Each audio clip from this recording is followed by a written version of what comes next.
네, 김용진 변호사입니다. 오늘은 그 채무 불이행을 이유로 한 도급계약의 해제 의사표시에 민법 673조에 따른 임의 해제 의사표시가 포함되어 있는가에 관한 최근 대법원 판례를 소개시켜 드리려고 합니다. 좀 어려운데 제가 이 취지에 대해서는 좀 이따 설명을 드리죠. 일단 계약 해제라는 문제에 대해서 좀 다뤄볼까 하는데, 어떠한 법률 관계든 어떤 법률 관계의 시작과 끝은 분쟁 발생 가능성이 높습니다. 특히 계약의 종료와 관련된 문제거든요. 계약 해제라는 것은. 그래서 이게 간단한 문제가 아닙니다. 대표적인 법률 관계에서 이혼 같은 경우도 어떤 결혼도 계약이거든요. 그 계약을 해소하는 문제에 있어서는 그 해소를 위한 어떤 사유가 분명해야 되고, 그다음에 각 사유별로 이해관계가 첨예하게 대립되면서 그 조절이 필요하거든요. 그러니까 이 계약 해제라는 것이 결코 쉬운 문제가 아니라는 겁니다. 기본적으로. 그러니까 이제 굉장히 주의를 하셔야 된다는 거죠. 그래서 오늘 다룰 판례는 이제 도급계약에 관한 해제 사유인데, 도급계약만 해도 일단 해제 사유가 어떤 도급계약서나 계약서류 전체에 이제 그 규정된 약정 해제 사유가 있고, 그러니까 그 약정 해제 사유도 반드시 검토를 해야 되고, 그 다음에 설령 약정 해제 사유가 불명확하다 하더라도 민법상의 어떤 일반 채무불이행 사유, 이행지체, 이행거절, 뭐 이행불능, 뭐 이런 것들을 다 검토를 해야 되고요. 그 다음에 개별 법령에서 해제 사유를 정하는 경우가 있거든요. 뭐 건설산업기본법에도 그런 규정들이 있죠. 이런 것들도 다 함께 고려를 해야 된다는 겁니다. 그리고 요런 관계들을 다 또 살펴봐야 되고, 또 주의할 점이 뭐냐면 해제를 잘못하게 되면 역풍을 맞을 수가 있습니다. 예, 일종의 내가 이행을 거절한 걸로 평가받을 수도 있고, 또 경우에 따라서는 하도급법에 보면은 부당 위탁 취소 뭐 이런 규정들이 있거든요. 뭐 이런 규정에 이제 걸릴 수도 있기 때문에 해제를 할 때는 굉장히 주의를 하셔야 합니다. 그래서 오늘 다룰 규정은 이제 민법 673조에 있는 특수한 도급계약의 해제 규정인데, 이런 규정이 있습니다. 수급인이 일을 완성하기 전에는 도급인은 손해를 배상하고 계약을 해제할 수 있다. 손해만 배상하면은 도급인은 계약을 언제든지 해소할 수 있다는 거예요. 해제할 수 있다. 근데 이게 좀 현대 계약에 있어서는 좀 어색한 면은 있지만 어쨌든 민법에 이런 규정을 두고 있습니다.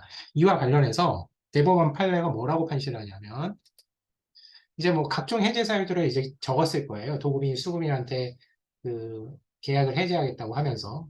그러면 이제 채무불이행 사유들을 이렇게 적어서 너희 귀책했다는 채무불이행을 이유로 도급계약을 해제하겠다 이렇게 의사표시를 하는데, 시간이 지나서 이제 법원에서 심리를 해보니까 채무불이행 요건이 갖춰지지 않은 경우들이 나오거든요. 이랬을 때 그러면은 아까 말씀드렸던 민법 673조에 의한 임의해제로서 이 계약이 해제된 걸로 볼 수 있겠느냐라는 것에 대해서 결론을 지금 제가 띄워놓은 거죠. 그렇게는 보지 않습니다. 그러니까 주의할 점이 채무불이행 이유로 한 도급계약 해제하고 민법 673조의 임의해제는 구별이 된다는 거고, 별도의 민법 673조에 따른 임의해제 의사를 표시해야 된다는 겁니다. 이게 각 요건이 다르고, 또 민법 673조는 내가 손해를 배상해 주는 걸 전제로 하거든요. 그러니까 그 법률 효과도 완전히 다릅니다. 그러니까 이러한 법률 효과를 그, 받아들이면서 별도의 해제 의사 표시를 해야 된다는 조항입니다. 그래서 민법 673조는 사실 굉장히 예를 들면 재개발 재건축이라든가 지역주택조합이라든가 뭐 이런 큰 계약에서도 이 조항을 끌어들이는 경우도 되게 많거든요. 그러니까 물론 고육지책이긴 합니다. 어떤 상대방 시공사나 뭐 설계유형사를 이제 조합에서 몰아내려고 이렇게 막 하는데, 뭐 꼭 뭐 조합이 아니더라도요. 일반 시행사도 마찬가지죠. 그랬을 때 해제 사유를 막 찾아내는데 못 찾다 이제 민법 673조에 따른 어, 임의 해제 조항까지도 끌어들이게 되는데, 어, 이 조항에 대해서도 여러 가지 지금 많은 논의들이 지금 나오고 있는 상태입니다. 이 손해 산정의 문제라든가 뭐 여러 가지 문제가 있습니다만, 아무튼 간에 이번 시간에서 다룰 것은 채무불이행을 이유로 한 도급계약 해제의 어떤 민법 673조에 따른 임의해제 의사표시는 포함되지 않다. 별도 의사표시를 해야 된다. 이러한 조항입니다. 이거 굉장히 주의를 해야 되는 판례입니다. 근데 이 판례가 나온 배경은 사실 위임 규정하고 좀 그 비교를 해서 나온 판례입니다. 그래서 원심 고등법원 같은 경우에는 위임계약에서 이런 조항, 위임계약은 당사자들의 해지가 자유롭거든요. 그리고 그 대법원도 이러한 그 채용불이행을 이유로 한 위임계약을 해지한다는 의사 표시에는 특별한 사정이 없으면 그 임의해지의 효력을 임의해지 효력이 인정된다는 판례가 존재합니다. 그래서 고등법원은 이 판례를 끌어들여서 도급계약에도 임의해지 의사표시가 포함되어 있다고 봤습니다만 대법원이 그것을 부정한 사안입니다. 네, 그래서 굉장히 주의를 해야 되는 사안이고 또 한 가지 근데 사실 위임계약의 경우에도 이런 판시도 있습니다. 위임계약이라고 해서 반드시 그럼 임의해제로 반드시 볼 수 있겠느냐, 이런 문제인데, 사실 좀 주의를 해야 되는 판례인데, 2019년도 대법원 판례 중에 이런 판례도 존재합니다. 그러니까 민법 아까 그 임의해제 조항은 임의규정이라는 거예요. 그러니까 민법의 해제 조항은 임의규정이기 때문에, 만약 당사자가 그와 다른 내용으로 해지 사유 및 절차, 손해배상 책임 등을 정했다면, 이러한 임의해지 조항은 적용될 수 없고 손해배상 조항도 당사자가 약정한 바에 따라서 어, 그 규율이 돼야 된다라는 판시가 있습니다. 약간 충돌하는 것처럼 보이죠?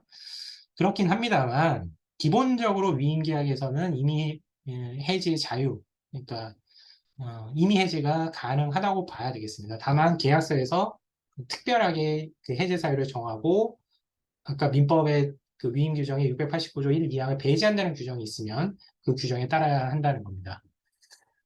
그래서 도급 계약에도 이러한 그 법리를 적용해서 좀 해제권을 제한해야 된다는 논의들이 나오고 있습니다. 그러니까 그 정리를 하자면 지금 약간 민법 아까 임의 해제 조항도 사실 현대 계약의 흐름하고는 좀 맞지 않습니다. 왜냐하면 굉장히 해제 사유를 엄격하게 규정하고 당사자들이 약정을 했는데 임의 해제다 이렇게 인정을 해버리면 법률 관계가 굉장히 불안정해지고 해제가 너무 쉽게 인정되는 이런 문제가 있거든요. 물론 손해배상은 인정이 되겠습니다만 그렇기 때문에 당사자의 사적 자치, 그 당사자의 약정의 효력을 좀 더 중시하는 해석을 한 판례라고 보겠습니다.